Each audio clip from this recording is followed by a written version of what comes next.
Hello friends, welcome you all. My self RC sir.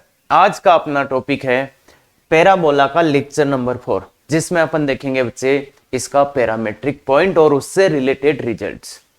और आज के लेक्चर में आपको रियली ये भी पता चलेगा, ऐसी एक ट्रिक बताऊंगा जिससे ये अगर पैरामेट्रिक पॉइंट को याद रखने के लिए आप कुछ कुछ कर रहे हैं ना, तो भाई ये ट्रिक बहुत ही अमेजिंग रहने वाली है। और सबके लिख दोगे एक लाइन में सब पैराबोला के पैरामेट्रिक पॉइंट आ जाएंगे। क्या सर? सर हम वो करते हैं। अच्छा सर, इसके लिए वो, इसके लिए वो। हाँ, उसमें वो ठीक है, पर उसमें दिक्कत जो मैंने देखा बच्चों के साथ वो क्या हो जाता है बच्चे, कि एग्जाम वाले दिन उसका उसके साथ और उसका उसके साथ हो जाता है ना। तो अगर आप चाहते हैं कि कोई भी कंफ्यूजन ना रहे और इसके अच्छे क्वेश्चंस आप कर पाओ, तो बिल्कुल बच्चे ये लेक्चर आपके लिए। क्या आप तैयार हैं? बिल्कुल। तो चलिए बच्चे, पैरामेट्रिक पॉइंट फॉर पैराबोला, इस पैराबोला के लिए पैरामेट्रिक पॉइंट। तो उससे पहले मैं आपको याद दिला दूं, अगर मान लो मुझे इस लाइन पे एक पॉइंट लेना होता था, तो मैं कैसे करता था कि x की जगह अल्फा पुट कर दो, अगर इस लाइन पे मुझे पॉइंट लेना होता था तो बच्चे मैं कैसे करता था कि x की जगह अल्फा पुट कर दो और यहां से किसका वैल्यू निकाल लो, y का वैल्यू। किसका निकाल लो? y का वैल्यू। तो y का वैल्यू क्या आ जाएगा बच्चे? x की जगह अल्फा पुट करो तो y का वैल्यू 3 माइनस अल्फा। ये बात अपने को पता है। अगर मेरे को लेना है सर्कल का पैरामेट्रिक पॉइंट, तो सर्कल आप जानते हैं x² + y² = r²। इसका कोई पैरामेट्रिक पॉइंट लेना हो तो r cos θ, r sin θ। ये देख चुके हैं बच्चे कि अगर किसी लाइन पे मेरे को एक पॉइंट लेना हो तो वो इस टाइप से ले सकते हैं, और सर्कल पे लेना हो तो इस टाइप से। हाँ, लाइन पे पैरामेट्रिक पॉइंट भी एक अलग टाइप से लेते हैं, पर उसका जनरली जब अपने को लाइन पे एक पॉइंट अज्यूम करना होता है तो इस फॉर्मेट से करते हैं। तो ये बात है। अब बात ये है, इस पे ऐसा लिया, इस पे ऐसा लिया, तो इस पे कैसा आएगा? तो इसमें देखो, पहली बात ट्रिग्नोमेट्री तो बाहर हो जाती है कि ट्रिग्नोमेट्री तो नहीं आएगा। क्यों नहीं आएगा भाई? ट्रिग्नोमेट्री में आप ऐसा कोई चीज जानते होगा कि वो रखें तो उसका इससे ऐसा तो कुछ नहीं होता। यहाँ तो x² + y² मतलब दो स्क्वायर्स का सम कुछ आ रहा था उस टाइप से, तो यहां ट्रिग्नोमेट्री नहीं आएगा। अब ट्रिग्नोमेट्री नहीं आएगा तो फिर कुछ ऐसा ही आएगा।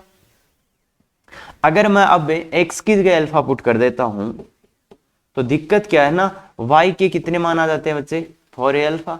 तो y के यहां से कितने मान आ जाएंगे? 2। y के कितने मान आ जाएंगे बच्चे? 2। तो इसलिए ये वाला थोड़ा सा अच्छा नहीं है। तो मतलब y के एक वैल्यू पे 2 वैल्यू आ गया, इसलिए वैल्यू पुट करेंगे किसका? y का।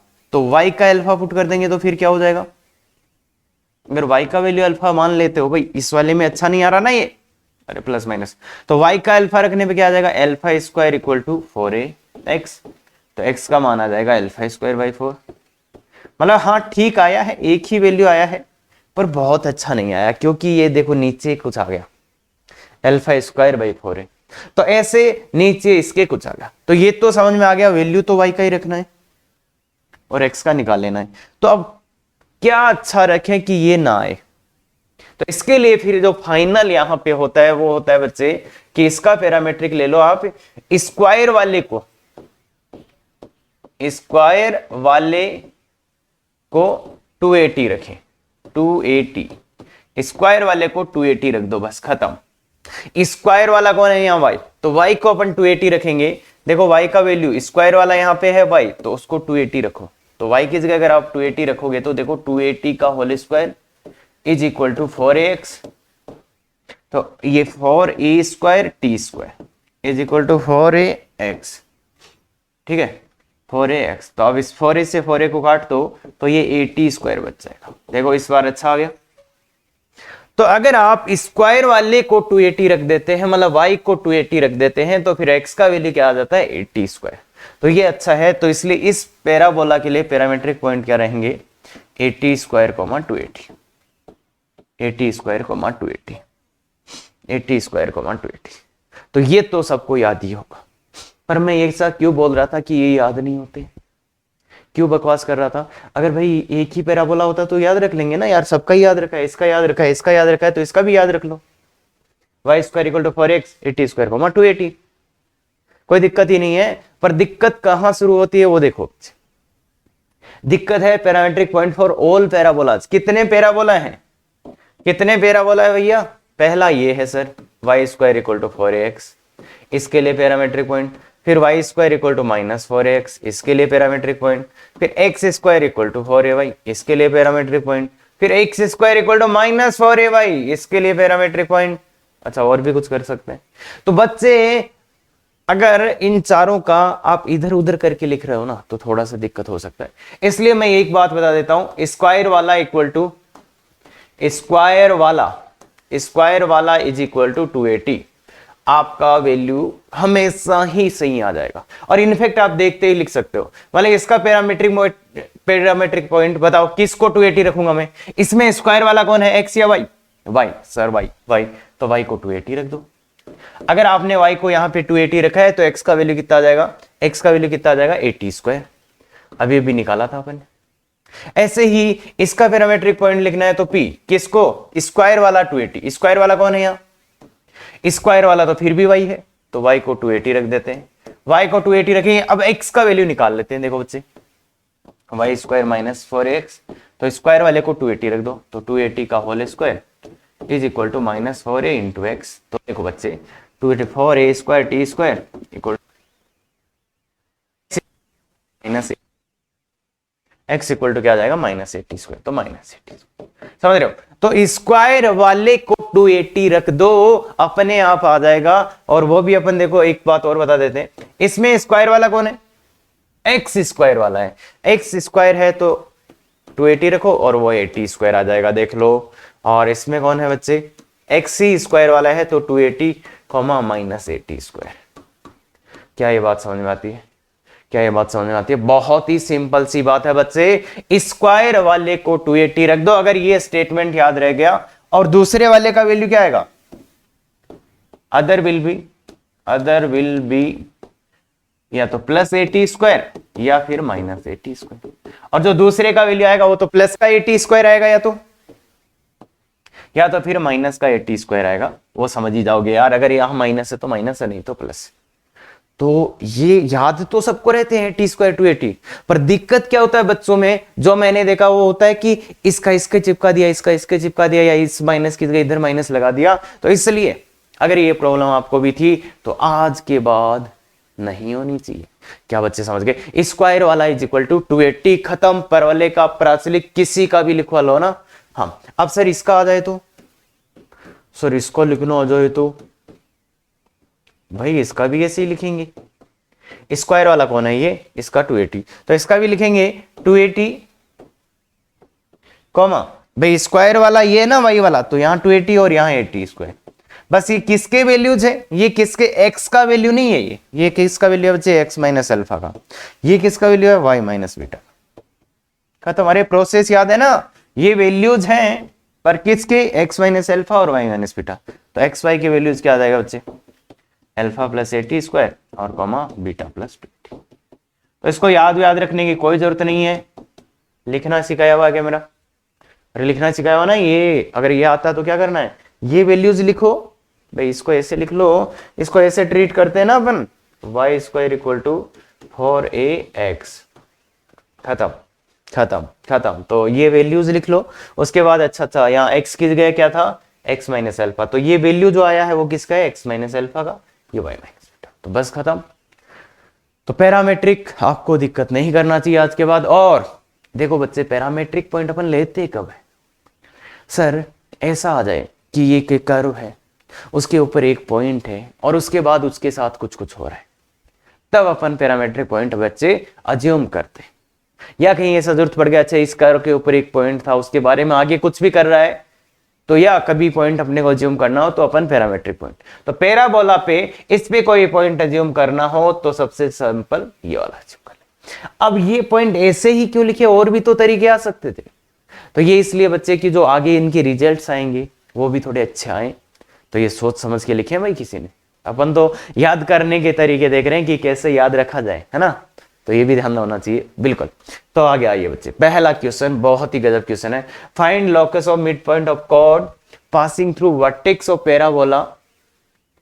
एक ऐसी कॉर्ड जो इस पैराबोला के वर्टेक्स से पास हो। तो बच्चे चलो दो तरीके से करेंगे इस क्वेश्चन को, दो तरीके से इस क्वेश्चन को करेंगे। ये पैराबोला ऐसा है, ये समझ में आ गया होगा, समझ में आ गया होगा। और एक ऐसी कोड लेनी है जो इसकी वर्टेक्स से पास हो रही हो। तो कोड ये होती है कि बच्चे इस पैराबोला के दो पॉइंट्स को मिलाने वाली लाइन यही होती है। तो एक तो ये वर्टेक्स आ ही गया, अब कोड का ये पॉइंट ले लेते हैं। अब ये देखो, अब समझ में आ गया होगा कि ये पॉइंट पी है। चाहिए क्या अपने को, इसके मिड पॉइंट एम का लोकस, एम का लोकस। पॉइंट पी पैराबोला पे ये है और इस पॉइंट एम का लोकस ये। तो बच्चे अब दो तरीके हो सकते हैं यहां से। तो पहला तरीका तो ये है, सर देखो देखो सर पॉइंट पी कहां पे, पैराबोला पे। तो मेथड वन तो ये हो सकता है बच्चे कि लेट क्या पी को लेट कर लो। पी पैराबोला के ऊपर ही है ना बच्चे, अरे पे यही तो है पैराबोला के ऊपर, पैराबोला के ऊपर है। बताओ इस पे पैरामेट्रिक पॉइंट मानना। सर स्क्वायर वाले को 280, बिल्कुल सर, एक्स स्क्वायर वाला 280 80 स्क्वायर, ठीक है। और पॉइंट ओ अपना था ही। तो एम क्या आ जाएगा बच्चे, एम क्या है, इन दोनों का मिड पॉइंट। एम क्या है, ओपी का मिड पॉइंट ही है ना बच्चे, अरे मिड पॉइंट का लोकस ही है।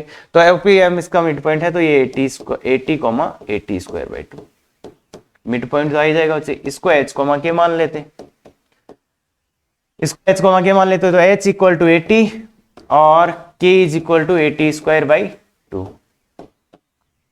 तो टी, अब देखो अगर अपन ने ये करा है तो करना क्या होता है बच्चे, यहां से पैरामीटर को हटाना होता है, यहां से पैरामीटर को हटाना होता है। पैरामीटर को ना टी, तो टी को हटा दो बच्चे, टी बराबर एच बाई ए, और ये पुट यहां पे कर दो। तो के इक्वल टू टी का वैल्यू एच बाई ए का होल स्क्वायर। तो के इक्वल टू ये a by 2 into h square by a square. इसको इधर कर दो, इसको इधर कर दो, तो 2a के, थोड़ा ध्यान से देखना, ये के से कट जाएगा, equal to H square, 2a के इक्वल टू एच स्क्वायर। तो बच्चे यहाँ पे क्या आ रहे हैं कि अगर अपने को ये सिंप्लीफाई कर लिया है तो लॉकस निकालने के लिए 2ay equal to x square, ये answer 2ay equal to x. ये भी एक पैराबोला है। अब इसी क्वेश्चन में मैं ये भी पूछ सकता था कि इसका लोकस आएगा उसका फोकस बताओ, या उसका जो लोकस आएगा उसका बताओ क्या, डायरेक्ट्रिक्स बताओ। एक ही बात है बच्चे, वो तो कर ही सकते हैं। हाँ, तो कुल मिला के ये बात समझ में आई भाई। अपन ने इसमें क्या कर लिया, ये पॉइंट पैराबोला पे था तो इसको अज्यूम कर लिया और सीधा सीधा। मेथड टू क्या हो सकता है सोचने का कि सर जिस पॉइंट का लोकस ये उसी को एच कोमा के मान लेते। तो जिस पॉइंट का लोकस ये लेट उसी पॉइंट एम को एच कोमा के अज्यूम कर लिया। अब कंडीशन क्या लगाएंगे, कंडीशन तो ये लगेगी ना लास्ट में कि ये पॉइंट पी पैराबोला पे है। तो पॉइंट पी पैराबोला पे है तो ये अपने को करना पड़ेगा भाई। अब कंडीशन क्या लगाओगे, इसको एम को एच कोमा के मान लिया, तो अब करोगे क्या कि ये पॉइंट पी जो पैराबोला पे है तो उस कंडीशन का अपने को यूज करना है। तो उसको कैसे यूज करें, तो उसके लिए पी को क्या मान लो बच्चे, पी पॉइंट निकाल लेते हैं। यहां से कैसे निकाल लेते हैं, ये अपने को पता है। देखो जो पॉइंट पी है उसको x1 y1 मान लेते हैं एक बार, और ये 0 0 पता है अपने को, और ये एच के है। तो एच के है और ये 1 1 है, तो ये समझ में ही आ रहा होगा कितना होगा बच्चे, या तो सीधा ही समझ में आना चाहिए बच्चे, पर फिर भी मैं एक बार बता देता हूं आपको। सीधा वैल्यू आना चाहिए था पी का 2h और 2k, सीधा आपके दिमाग में यही आना चाहिए। अगर इसको एच के मैं अज्यूम करता हूं तो ये 2h 2k होगा, क्योंकि ये मिड पॉइंट है। तो देख लो इसका मिड पॉइंट ही आ रहा है। तो बच्चे ये तो इतना तो अपन ने को स्ट्रेट लाइन में बताया था मैंने एक बार, याद हो तो इसलिए अगर मैंने इसको एच के माना तो मैं सीधा 2h 2k लिख दूं इसको, मतलब इतना अपना विजुअलाइजेशन करो, ठीक है। तो अब आ गया, अब क्या होगा बच्चे, तो ये पॉइंट P कहां है, इस पैराबोला पे। तो P will satisfy parabola, P will satisfy parabola, P will satisfy parabola. P parabola को सेटिस्फाई करेगा। पैराबोला कौन है, x square equal to 4ay, तो x square equal to 4ay इसको सेटिस्फाई करेगा कौन, ये पॉइंट। सेटिस्फाई करवा दो बच्चे, x की जगह 2h का whole square equal to 4a, y की जगह 2k। तो देखो बच्चे क्या आ रहा है, 4h square equal to 8ak। तो बताओ 4 से काट दो, तो h square equal to 2ak, बस h की जगह x और k की जगह y। क्या बात क्लियर है बच्चे? तो दोनों ही टाइप से आप कर सकते हो। बाकी याद ये रखना कि अगर लोकस चाहिए तो एक कंडीशन चाहिए, एच के में रिलेशन लाते हैं उसके लिए या तो कंडीशन चाहिए या तो फिर पैरामीटर को हटाते हैं। बहुत अच्छे से क्लियर? बिल्कुल। आगे वाला question, find the locus of point of trisection of double ordinate of the parabola. तो बच्चे ये कोशिश करिए आप कि एक पैराबोला है, इसकी डबल ऑर्डिनेट, ये पैराबोला है बच्चे 4ax, ठीक है, इसका डबल ऑर्डिनेट है कोई, इसका डबल ऑर्डिनेट समझते हैं ना? डबल ऑर्डिनेट क्या होता है? इसके क्या होता है? परपेंडिकुलर। अब इसको ट्राइसेक्शन जानते हैं क्या? इसको 3 इक्वल पार्ट्स में डिवाइड करने वाले पॉइंट्स का लोकस ही, तो एक पॉइंट यहां आएगा तो एक पॉइंट यहां आएगा, मतलब एक पार्ट, 2 पार्ट, 3 पार्ट। देखो ये था बच्चे डबल ऑर्डिनेट, इसको 3 इक्वल पार्ट्स में डिवाइड करने वाले पॉइंट्स का लोकस ही, एक ये पॉइंट है, एक 2 पॉइंट आएंगे। ये डबल ऑर्डिनेट, इसको 3 पॉइंट्स में। तो अब स्टार्ट कहां से करें? इस प्रॉब्लम को? तो यहां पे स्टार्ट करने में थोड़ा सा प्रॉब्लम आता है बच्चों को, तो कैसे स्टार्ट करें? तो देखिए बच्चे, ये पॉइंट, जो पॉइंट है P, ये कहां है? पैराबोला के ऊपर, तो इसको मान लो ना भाई, इस पॉइंट को रिलेट कर लो। तो ये क्या आ जाएगा बच्चे? at square, 2at। भाई स्क्वायर वाले को 2at रखोगे तो आ जाएगा। अब थोड़ा सा ध्यान देना, ये Q पॉइंट अपने आप आएगा। ये ऐसी लाइन है, ये ऐसी लाइन है, तो इसलिए ये ऐसी लाइन है, तो बच्चे इसका at स्क्वायर ही रहेगा। और y कोऑर्डिनेट इधर प्लस का है तो इधर माइनस का, भाई ये और ये इक्वल होता है, तो इसलिए ये माइनस का 2, ये बात है। अब बच्चे अपने को चाहिए इस पॉइंट का लोकस, इसका किसी का भी निकालो सेम ही आएगा, इसका लोकस निकाल लो या इसका, सेम ही आएगा। तो इसका कैसे लोकस निकालें? तो मान लो ये पॉइंट है M, तो इस M का लोकस कैसे लाएं? इस पॉइंट का कोऑर्डिनेट लाते हैं। तो कोऑर्डिनेट कैसे? ये पार्ट 1 है तो ये पार्ट 1 और 1 2, तो 2, तो ये M है वो PQ को 1:2 में डिवाइड करता है क्या? M PQ को 1:2 में डिवाइड करता है, तो इसलिए M के कोऑर्डिनेट्स बोलो। इसको किससे? 2 से, तो 2at स्क्वायर। इसको किससे? 1 से, 80 2 + 1, ठीक है। अरे डिवीजन फॉर्मूला आता है ना, हाँ, इसको इससे तो 480, इसको इससे -280 डिवाइड बाई 2 आ गया। तो इस M को देखो, M पॉइंट अपना आ गया है बच्चे कितना? 380 स्क्वायर बाई 3, तो 80 स्क्वायर और ऊपर 280/3, ठीक है क्या? ये पॉइंट M आ गया बच्चे। इस पॉइंट M का लोकस ही, तो इसको क्या मान लेते हैं? h, k। बिल्कुल सही बोल रहे हो सर, h, k, ये एज्यूम कर लो।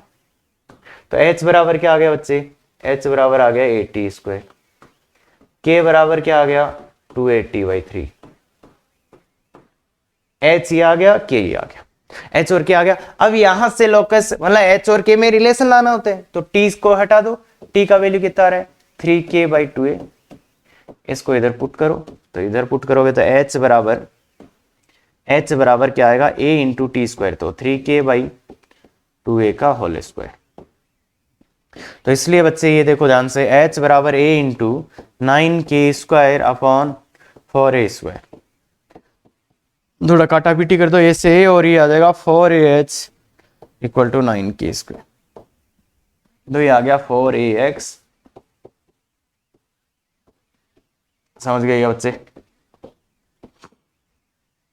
तो बेहद ही आसान क्वेश्चन हो जाता है अगर अपन थोड़ा सा पकड़ लेते हैं कि चीजें करना कैसे। तो मतलब कभी ये देखो ऐसा फील आए ना कि एक पॉइंट है जो पैराबोला के ऊपर है, तो पैरामेट्रिक मान लो और आगे शुरू करो कहानी। तो क्या ये बात समझ में आती है? पक्का? चलो तो आगे चलते हैं फिर। हाँ, focal distance and it's minimum value. तो बच्चे अपने एक पैराबोला के लिए फोकल डिस्टेंस याद किया था, पता है ना सबको? हाँ बिल्कुल। तो उसी को लिखते हैं और इसका मिनिमम वैल्यू निकालने की कोशिश करते हैं। तो इस वाले पैराबोला के लिए फोकल डिस्टेंस उस पॉइंट P का यहां से F से डिस्टेंस होता था, तो वो याद है किसी को?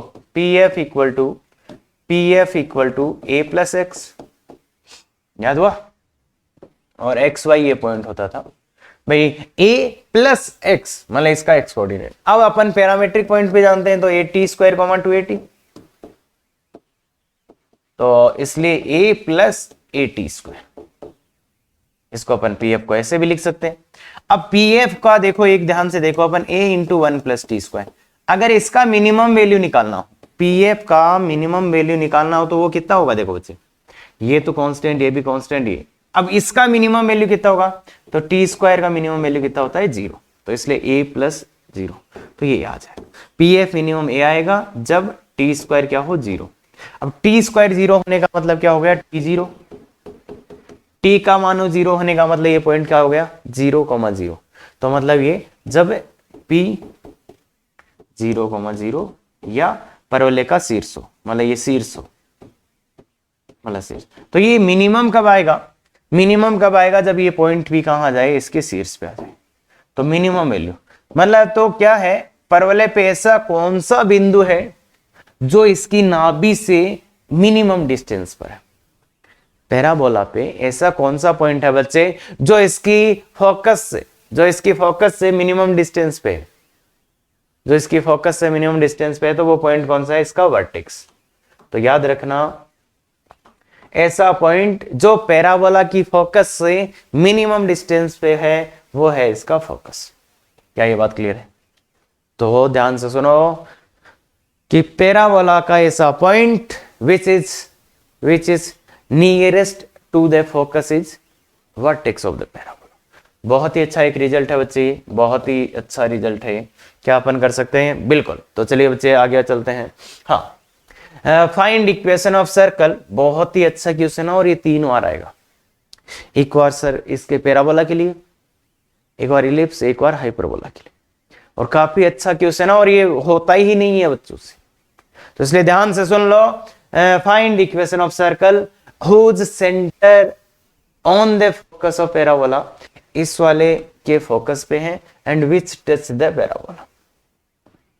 तो इसका लॉजिक बहुत अच्छे से सुनना बच्चे, पहले 5 मिनट दीजिए बच्चे और ट्राई कीजिए इसको ना, तो समझ में आएगा आपको। हाँ, तो एक ऐसा सर्कल बनाना है आपको जिसका फोकस क्या हो, इसका a,0। अब देखो इसका फोकस तो समझ ही जाओगे यार, इसका फोकस क्या होगा f a,0, a का वैल्यू कितना है यहाँ पे 2, तो f है 2,0।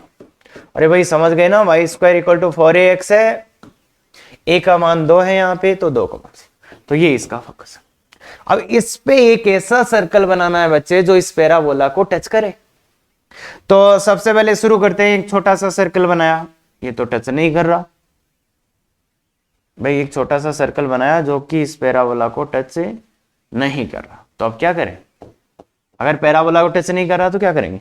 पहले इतना सर्कल बनाया, देखो इसका सेंटर फिक्स हो गया, उतना सा सर्कल बनाया, नहीं कर रहा टच, थोड़ा सा इसको बढ़ाते हैं, थोड़ा सा इसको बढ़ाते हैं, थोड़ा सा इसको बढ़ाते हैं, तो फिर भी टच नहीं करा। चलो अगर अपन ऐसे ही करते हैं कि इस सर्कल को थोड़ा थोड़ा बढ़ाते रहते हैं, थोड़ा थोड़ा बढ़ाते रहते हैं, तो सबसे पहले ये सर्कल इस पैराबोला को टच कहां करेगा? क्या बोला मैंने? इस सर्कल को अपन बढ़ाते रहते हैं, थोड़ा थोड़ा, थोड़ा और बढ़ाया, थोड़ा और बढ़ाया, तो ये सर्कल सबसे पहले पैराबोला को कहां टच करेगा?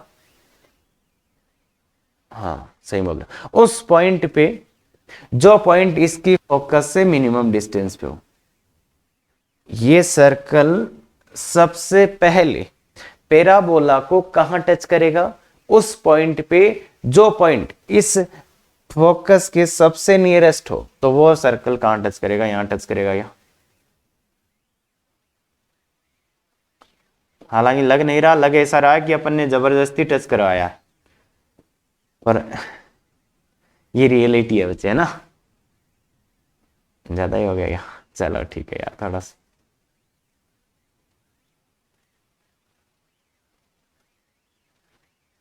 चलो।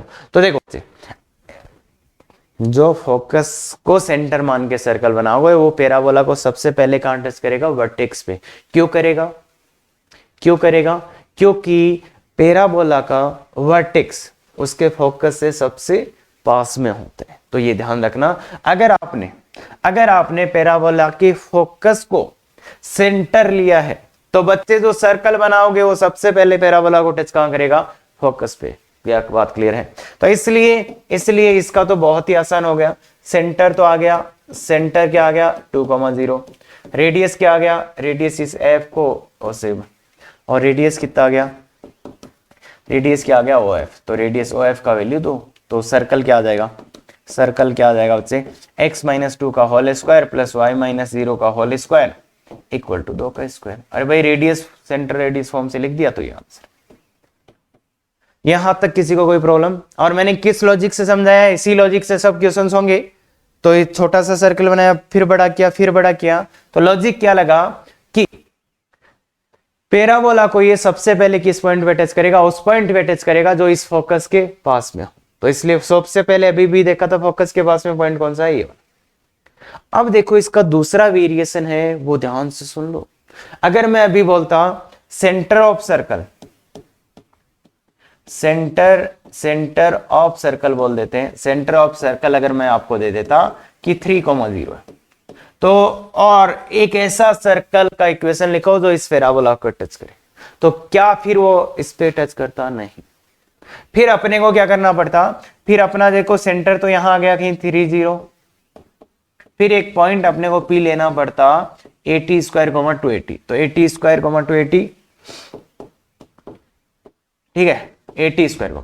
तो फिर सेंटर तो ये आ गया, फिर R क्या आएगा, R आएगा PC का मिनिमम वैल्यू, PC का मिनिमम वैल्यू। भाई P से C का डिस्टेंस निकालो। अरे ये दूसरा क्वेश्चन बता रहा हूं। अगर मैं ये बोल देता कि ऐसा सर्कल निकालो जिसका सेंटर 3,0 है और जो पैराबोला को टच कर रहा है, फिर अपने को उसका रेडियस कैसे मिलता? अपन पैराबोला पे एक पॉइंट लेते, पैराबोला पे एक पॉइंट लेते और उसका इस पॉइंट से मिनिमम डिस्टेंस, क्योंकि सर्कल सबसे पहले पैराबोला को कहां टच करेगा, उस पॉइंट पे जो इसके सेंटर से मिनिमम डिस्टेंस, तो इसलिए ये पीसी का मिनिमम वैल्यू।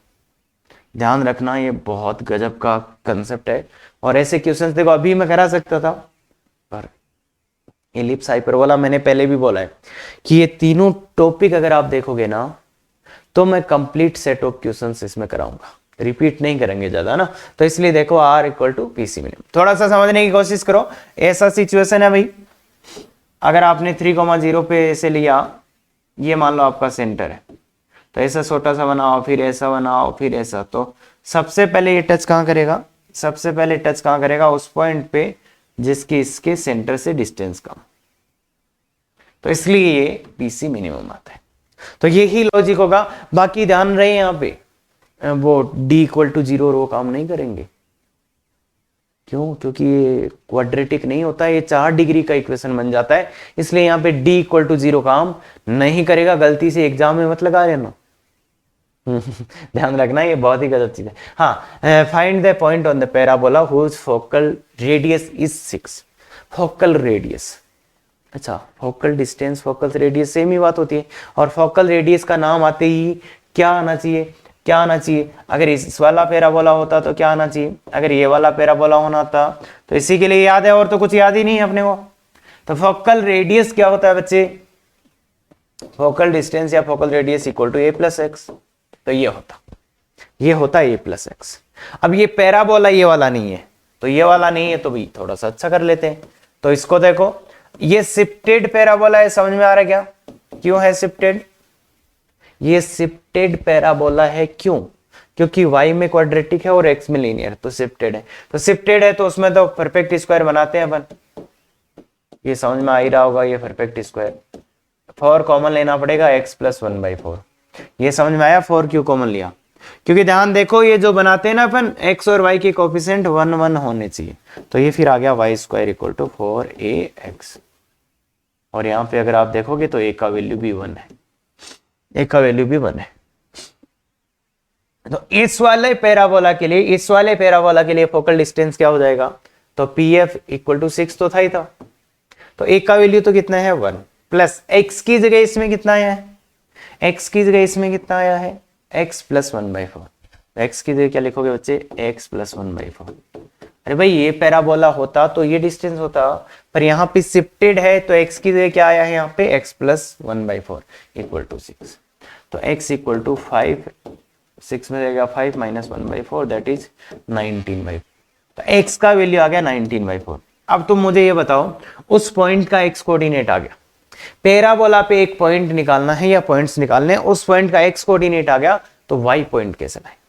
तो ध्यान से देखो बच्चे, कोई भी कर्व अगर उसके एक कोऑर्डिनेट आ जाए, x कोऑर्डिनेट आ जाए, तो y कोऑर्डिनेट कैसे लाए? अगर किसी भी कर्व का कोई पॉइंट निकालना, उसका x कोऑर्डिनेट अगर अपने पास आ चुका है तो y कोऑर्डिनेट कैसे लाएंगे? तो उसके लिए क्या करते हैं बच्चे, इस x कोऑर्डिनेट भाई ये इस पैराबोला के ऊपर ही है, ऊपर ही है ना, ये इसी पॉइंट का x कोऑर्डिनेट है, तो ये इसको जब ये पॉइंट इसमें डालेंगे तो यहां से y का वैल्यू आ जाएगा। सबसे आसान y का वैल्यू जो आएगा वो यहां से आएगा, भाई आप इसमें डाल दो या इसमें डाल दो, कहीं पे भी डाल दो एक ही बात है, आ ही जाएगा। तो इसमें डाल रहा हूं मैं, तो इसलिए ये y माइनस 1 का whole square equal to 4 into x का वैल्यू कितना, तो ये कितना होगा 20, तो 20 हो गया। तो इसलिए y माइनस 1 भाई ध्यान से प्लस माइनस √20, तो y का वैल्यू क्या आ गया बच्चे, y का वैल्यू क्या आ गया 1 प्लस माइनस √20, √20 को 2√5 लिख सकते। तो मतलब उस पॉइंट का y कोऑर्डिनेट क्या आ गया, उस पॉइंट का y कोऑर्डिनेट क्या आ गया, तो एक तो x कोऑर्डिनेट तो ये था, y कोऑर्डिनेट तो ये दो पॉइंट आ गए बच्चे, जिनका एक का तो है 19/4 और ये y कोऑर्डिनेट है 1 प्लस माइनस 2। और समझ में भी आ रहा होगा, अगर एक पॉइंट ऊपर रहेगा तो एक पॉइंट नीचे भी रहेगा, दो पॉइंट आएंगे ना पैराबोला पे, एक पॉइंट यहां तो एक पॉइंट यहां। तो इसलिए यहां पे एक छोटा सा कंसेप्ट और भी सीखा अपन ने, आगे तो बहुत सीखेंगे अपन। अगर किसी कर्व के एक पॉइंट का x कोऑर्डिनेट आ गया, x कोऑर्डिनेट अपने पास आ गया, तो y कोऑर्डिनेट कैसे लाएंगे, उस पॉइंट को कर्व में डाल देंगे और वहां से y का वैल्यू, ये जो x कोऑर्डिनेट है उसको यहां डालेंगे और y का वैल्यू निकाल लेंगे। हाँ, इसको आप ऐसे भी कर सकते थे, अगर x कोऑर्डिनेट आ गया तो उसको आप इसके पैरामीट्रिक्स कंपेयर कर लेते, वहां से t का वैल्यू पर वो लंबा ही जाता। इसको भाई x कोऑर्डिनेट आ गया, इसका पैरामीट्रिक से कंपेयर कर लेते, वहां से t का वैल्यू आ जाता, फिर वो पैरामीट्रिक पॉइंट मान के पर वो लंबा ही जाता। तो इसलिए इस मेथड को समझने की कोशिश करें। हाँ, आगे चलते हैं। Chord joining this and this of parabola, एक पैराबोला है जिसपे दो पॉइंट्स है, उनको कहा गया इसका x है y square equal to 4x, y square equal to 4x एक पैराबोला है, तो उसके पॉइंट्स को मिलाने वाली कोड का इक्वेशन अपने को देखना है। तो बच्चे इस पैराबोला पे दो पॉइंट्स में लिख दूं तो क्या आप मुझे बता सकते हो, p t1 है, t1 का मतलब a_t1 स्क्वायर 2a_t1, भाई इस वाले पैराबोला का तो याद ही हो गया होगा, और q है a_t2 स्क्वायर 2a_t2। तो ठीक है बच्चे, लाओ देखे जल्दी से इस कोड का इक्वेशन लाओ फिर। तो सबसे पहले मैं निकाल लेता हूं इसका, इस वाली लाइन का इक्वेशन चाहिए ना, तो एम पी क्यू निकाल लेता हूं, पी क्यू का स्लोप, पी क्यू का स्लोप तो क्या आएगा y2 minus y1 upon x2 minus x1, तो 2a_t2 minus 2a_t1 upon a_t2 square minus a_t1 square. तो देखिए बच्चे a से a कट जाएगा, और थोड़ा और अच्छा लिखोगे तो 2 कॉमन ले तो t2 माइनस t1 अपॉन ये आएगा t2 स्क्वायर माइनस t1, तो इसमें लिख दो t2 माइनस t1 और t2 प्लस t1, इससे ये कटेगा तो क्या आएगा एम पी क्यू का वैल्यू क्या आएगा 2/t1 प्लस t2। पहली बात तो ये एक बहुत अच्छा रिजल्ट है बच्चे, ये एक बहुत अच्छा रिजल्ट है, इसका यूज भी बहुत बार होगा, इसका यूज भी बहुत बार होगा, इसका यूज भी बहुत बार होगा, तो दोनों को ही याद रखना है। अब तुम बोलोगे अगर ये याद है तो ये तो याद हो ही जाएगा, बिल्कुल हो जाएगा, पर इसको भी ध्यान में रख लो, मतलब इससे रख लो या इससे रख लो, पर याद आना चाहिए। अगर मैं बोलूं पैराबोला पे दो पॉइंट है, उनको मिलाने वाली कोड का इक्वेशन या उनको मिलाने वाली कोड का स्लोप क्या है तो वो याद आना चाहिए। तो इक्वेशन ले आते हैं हम, इक्वेशन तो देखो स्लोप आ गया और पॉइंट तो है, तो y minus y1 2a_t1 equal to M, अरे भाई बच्चे पता है ना, अरे किसी लाइन का equation y minus y1 equal to M times x minus x1, x1 का वैल्यू क्या है a_t1, इसको बिल्कुल इसको क्रॉस मल्टीप्लाई कर दीजिए तो y into t1 plus t2, ठीक है, minus 2a_t1 square minus 2a_t1 t2 equal to 2x minus 2a_t1 square. तो ये खत्म हो जाएगा, थोड़ा और अच्छा लिखोगे तो सबको उधर ले चलते हैं, तो 2x minus t1 plus t2 into Y, सबको उधर लेके जा रहा हूं मैं, plus 2a t1 t2 equal to 0। ये आ गया, ये था क्या? तो ये लाइन का इक्वेशन। तो बाई चांस वैसे भूलना नहीं है, पर भूल भी जाओ तो अगर ये याद है तो जल्दी से कर लोगे, और ये भी याद नहीं है तो भी कर लोगे। पर बात ये है ना बच्चे कि ये कितने क्वेश्चंस में यूज होगा, इसलिए यहां पे बड़ा बड़ा लिखा है राज, रिमेंबर ऑलवेज, रिमेंबर ऑलवेज। क्या बात क्लियर है? हाँ, तो इसलिए ये भी याद रखना है, ये भी याद रखना है। और इनफैक्ट ये तो इतना सुंदर है कि इसका एक बहुत ही गजब का रिजल्ट देखो। अगर ये chord pass through k, 0, pass through k, 0, अगर ये k, 0 किसी पॉइंट से पास करता है, अगर k, 0 किसी पॉइंट से ये पास करता है तो क्या होगा? तो इसको सेटिस्फाई करा दो। तो 2k माइनस 0, इसकी जगह 0 रखो, plus 2a t1 t2 equal to 0। तो देखिए बच्चे t1 t2 का वैल्यू कितना आ गया? माइनस का k बाई। तो अगर ये कोड किसी फिक्स पॉइंट से पास करे k, 0 से, तो t1 t2 क्या आ जाएगा? माइनस का k बाई। ये क्या है? कांस्टेंट आ गया, कांस्टेंट आ गया। तो यही यहां पे लिखा है, और ये लिखा कैसे है? Golden statement. गोल्डन स्टेटमेंट जानते हो? बहुत ही भयानक खूंखार स्टेटमेंट है ये ना, golden statement. If chord joining this and this passes through a fixed point, ये k, 0। अब ये ध्यान से देना, ये जो k, 0 है ये ऑन द पैराबोला एक्सिस है भाई, ऑन द पैराबोला एक्सिस, ये पैराबोला की एक्सिस पे है। ये जो पॉइंट है वो पैराबोला की एक्सिस पे है। देखो, if chord joining this and this pass through a fix point k, 0, then t1 t2 equal to minus k by A. माइनस कितना होगा? k बाई ए, माइनस का k बाई ए। सीधा सीधा याद रखना है। अगर ये कॉर्ड किसी फिक्स पॉइंट k, 0, ध्यान से देखना, पैराबोला की एक्सिस पे है ये पॉइंट, क्योंकि y 0 है, तो इसलिए ध्यान देखा, पैराबोला की एक्सिस पे एक पॉइंट है k, 0 से पास होता है, तो t1 t2 माइनस के बाई, मतलब प्रोडक्ट ऑफ पैरामीटर्स कांस्टेंट। जो पैरामीटर्स का प्रोडक्ट है कि t1 t2 वो क्या होगा? कांस्टेंट, क्योंकि भाई ये तो कांस्टेंट है, एंड वाइस वर्सा। ये बहुत गजब है, बहुत गजब है। बहुत सी बार आपको क्या दे दिया जाएगा? t1 इंटू t2 का वैल्यू दे दिया जाएगा कुछ कांस्टेंट, t1 इंटू t2 का कुछ कांस्टेंट वैल्यू दे दिया जाएगा, और फिर पूछेगा ये कहां से पास हो रहा है। तो उस केस में देखो, अगर t1 t2 आपको कुछ कांस्टेंट दे दिया जाए, t1 t2 का कुछ कांस्टेंट वैल्यू दे दिया जाए, तो फिर वो कहां से पास होगा? तो इसको मैं क्या लिखूंगा? k, 0, वेर k क्या है? वेर k क्या है? देखो k यहां से निकाल लो, यहां से k क्या है? Minus a t1 t2। अगर आपको ऐसा दे दिया जाए कि कोई t1 t2 का वैल्यू दे दे, t1 t2 का वैल्यू दे दे, और फिर पूछ ले ये कोड कहां से पास होगी, तो सीधा लिख दोगे k, 0, वेर k का वैल्यू क्या है? वेर k का वैल्यू क्या है? Minus a t1 t2। इसी से लाया हूं मैं। तो ये याद रखना है बच्चे। अगर देखो ये कोड पॉइंट k, 0 जो पैराबोला की एक्सिस पे उससे पास होगा, तो t1 t2 होगा कांस्टेंट, जो क्या आएगा? Minus k by. ये बात क्लियर।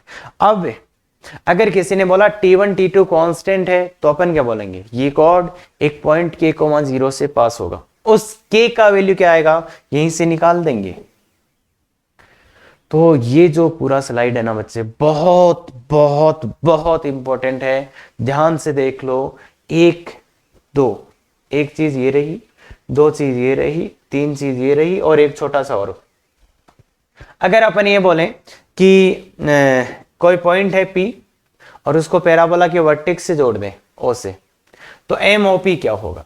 तो MOP अगर आप ध्यान से देखोगे तो 2/T1 होगा, 2/T1 होगा। इसको समझने का एक और भी तरीका है कि पैराबोला के वर्टेक्स मतलब उसका T0 होता है, तो इसमें T का वैल्यू, T2 का वैल्यू 0 डालता हूं। इसको मिलाने वाली कोड का स्लोप क्या होगा? 2/T1। ये यहीं से आया है, तो ये इसको 0 पुट करता हूं। मतलब इसको भी याद रख सकते हो इसके हेल्प से।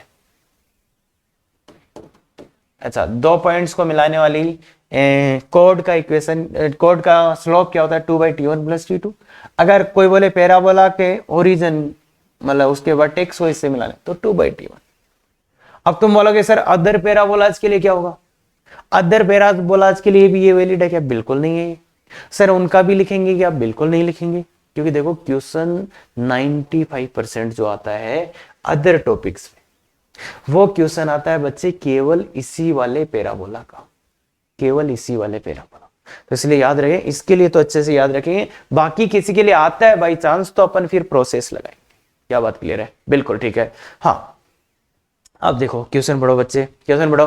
Through the vertex of a parabola कोड OP and OQ are drawn at right angle. इसके वर्टेक्स से ओ से P, OP and OQ are drawn at right angle, ये दोनों राइट एंगल पे, ठीक है, ठीक है। One another so that for all position of p and q chord pq cuts the axis of parabola at a fixed point। Sorry, तो p और q के सभी पोजीशन के लिए chord pq cut the axis of parabola at a fixed point. तो at a fix point पे cut करेगा ये, तो ये अपने को निकालना है। तो chord pq हमेशा पैराबोला के एक एक्सिस पे फिक्स पॉइंट से पास करेगा। तो अब अपन क्या करें, अपने को गिवन क्या है देखो, पहले वो देखो एम ओ पी, मतलब इसका स्लोप और इसका स्लोप ये दोनों परपेंडिकुलर है। तो एम ओ पी लाओ, इसको मैं मान लेता हूं 81 स्क्वायर 81 स्क्वायर 281, और इसको बोल देता हूं 82 स्क्वायर 282। तो बताइए एम ओ पी का स्लोप क्या है, 2/t1 प्लस 2/t1। देखो निकाल लो भाई, यहां से एक ही साइन लगेगा, y2 minus y1 upon x2 minus, है ना। और OQ का स्लोप क्या है 2/t2। अब अपने को बताइए ये दोनों क्या है, परपेंडिकुलर है। तो MOP इंटू MOQ क्या होगा बच्चे, -1। तो 2/t1 into 2/t2 is equal to -1। तो t1 t2 कितना आ गया, -4। देखो t1 t2 minus t1 t2 constant, t1 t2 constant, t1 t2 constant अगर आ जाता है, t1 t2 अगर कांस्टेंट आ जाता है, देखो -4 कांस्टेंट ही है, तो फिर अपन क्या बोलेंगे, t1 t2 कांस्टेंट है तो ये जो कोड होगा वो पास होगा k, 0 से, k, 0 से पास होगा एक फिक्स पॉइंट से। अब k और उसमें क्या रिलेशन था, तो उसमें था अपना t1 t2 equal to -k/a, t1 t2 equal to -k/a। तो k का वैल्यू कितना आ जाएगा, -a t1 t2। तो देखिए बच्चे a का वैल्यू इस पैराबोला के लिए कितना है 1, तो माइनस इसका वैल्यू 1, t1 t2 का वैल्यू -4, तो कितना हो जाएगा कुल मिला के, k का वैल्यू हो जाएगा बच्चे 4, k का वैल्यू हो जाएगा कितना 4। तो t1 t2 a t1 t2 इसका वैल्यू हो जाएगा 4, तो इसलिए k का वैल्यू हो गया 4, तो ये हो गया 4,0। तो ये फिक्स पॉइंट क्या आ गया, फिक्स पॉइंट क्या आ गया 4,0। तो अभी तो मैंने इस क्वेश्चन को इसी से बताया आपको कि वो सीधा सीधा आपको रिलेट होना चाहिए। बाकी बच्चे अगर इस मेथड से अपन नहीं करते तो और भी इसके 2-3 मेथड है। क्या बात कर रहे हो सर, हाँ इस वाले क्वेश्चन के मतलब कि देखो ओरिजिन पे 90 डिग्री आ रहा है, तो ये कोड किससे पास होगी, तो एक मेथड और है अभी जिसको तुम्हें सोच के बताना है कि कौन सा और मेथड है, कमेंट करके बताएं इस क्वेश्चन का। और एक समझ ही गए होंगे, अरे समझ ही गए होंगे, रिलेट किया थोड़ा बहुत, t1 t2 कांस्टेंट आ रहा है तो फिक्स पॉइंट k, 0 आ गया, और t1 t2 का ये अपन ने अभी भी रिलेट किया था, बस इसका वैल्यू डाल दो, खत्म, समझ गए। इसका दूसरा पार्ट है बच्चे, also find the locus of middle point of PQ। भाई मिडल पॉइंट ऑफ PQ, तो वही उसकी मिडल पॉइंट ऑफ PQ का P ये T1 है और ये Q T2 है, और ये आएगा a t2 स्क्वायर, a का वैल्यू 1 है तो इसलिए t2 स्क्वायर 2t2, और ये आएगा t1 स्क्वायर 2t1। ठीक है, इसके मिड पॉइंट का लोकस निकालना, इसके मिड पॉइंट का लोकस निकालना, वही दिया है वो MOP इंटू MOQ, तो कितना है -1। तो यहां से तो अपने पास t1 t2 कितना आ जाएगा -4, तो ये तो है ना, परपेंडिकुलर है बस वही पी और क्यू वाला। तो ठीक है, इसके मिड पॉइंट का लोकस निकालना है बच्चे, इसके मिड पॉइंट का लोकस निकालना है। तो मिड पॉइंट का लोकस कैसे निकालें? तो पहले मिड पॉइंट निकालो। तो मिड पॉइंट क्या आएगा? मिड पॉइंट एम क्या आएगा बच्चे? एम आएगा इसका तो t1 square plus t2 square by 2 और t1 प्लस t2। ठीक है, तो मिड पॉइंट इसका लोकस ये तो इसको एच के मान लो, इसका लोकस ये तो इसको एच के मान लो। तो 2h का वैल्यू है t1 square plus t2 square और k का वैल्यू है t1 प्लस t2। अब बच्चे अपने को निकालना है लोकस, मतलब लोकस निकालने के लिए h और k में रिलेशन लाना होता है, h और k में रिलेशन लाना होता है। या फिर मैं ऐसे बोल दूं कि यहां से t1 और t2 को हटाना होता है, t1 और t2 को हटाना होता है। तो बोलो बच्चे इन तीनों इक्वेशन से क्या आप t1 t2 को हटा सकते हैं? वेरी इंपॉर्टेंट स्टेप, काफी क्वेश्चंस में काम आएगा। क्या बच्चे इस और इससे t1 t2 को हटा सकते हो क्या आप यहां से t1 और t2 को रिमूव कर सकते हो? क्या आप t1 t2 को रिमूव कर सकते हो बच्चे यहां से? क्या बच्चे आप t1 t2 को रिमूव कर सकते हो? तो बहुत अच्छे से सुनो और देखो कैसे होगा। तो इसका बेस्ट वे है वो ये रहा, इसको क्वाड्रेटिक में बहुत बार किया होगा, t1 प्लस t2 का whole square minus 2 t1 t2, अरे बहुत बार किया होगा। इसको ये लिख सकते हैं, तो 2h बराबर ये क्या आ गया, t1 प्लस t2 तो k square minus 2 into t1 t2 का वैल्यू माइनस। तो देखो बच्चे आपने बहुत बार किया होगा, तो ये 2x बराबर वाई स्क्वायर माइनस 8 प्लस 8, ये आंसर। तो t1 t2 equal to minus, तो ये तीनों से अगर अपने को ये t1 t2 हटाने हो तो ये दिस इज द वे, इस तरीके से आप करोगे। अब बच्चे ध्यान से सुनो, ये क्वेश्चन को करने के दो और लॉजिकल तरीके हैं जो आपके दिमाग में आने चाहिए। ये मेथड 1 है जो मैंने किया है, और ये इसलिए बताया मैंने कि ये भी आना चाहिए क्योंकि कई क्वेश्चंस में ये काफी बेनिफिशियल होगा। अब इसके दो और तरीके लॉजिकल है और दोनों आपके दिमाग में आने चाहिए। इसके दो तरीके हैं बच्चे मिड पॉइंट वाले के दो और लॉजिकल तरीके हैं जो आपके दिमाग में आने चाहिए। तो ये बच्चे मेरे को आप कमेंट करके बताओगे तो मैं आगे समझाऊंगा। अगर आप जितने कमेंट करोगे तो मैं बताऊंगा, नहीं तो मैं भी भूल जाऊंगा। तो अगर आप कमेंट करते हो कि सर ये कौन से दो तरीके हैं, और अगर आपने एक बार पहले पढ़ रखा है पैराबोला,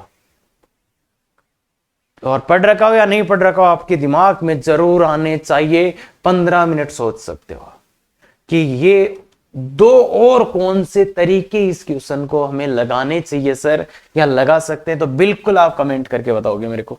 क्या बात क्लियर है? अरे नहीं, बात यही तो है, सोचना कहां से सीखोगे और आप। ठीक है बच्चे, बिल्कुल कमेंट करके बताएंगे। हाँ, तो ये अपना डीपीपी है, बहुत अच्छे से करेगा बच्चे, बहुत ध्यान से ना। और ये डीपीपी के क्वेश्चंस है। हाँ, और ये अपना आंसर है। अगर दिक्कत होती है तो मंडे को लाइव क्लास में आ सकते हैं आप, गूगल मीट का ये वाले कोड से ज्वाइन करके। क्या बात क्लियर है? बिल्कुल। तो बच्चे अगर ऐसे वीडियोज आपको पसंद आते हैं बिल्कुल शेयर करें, सब्सक्राइब करें, लाइक करें। Thank you very much. Effective तैयारी करो।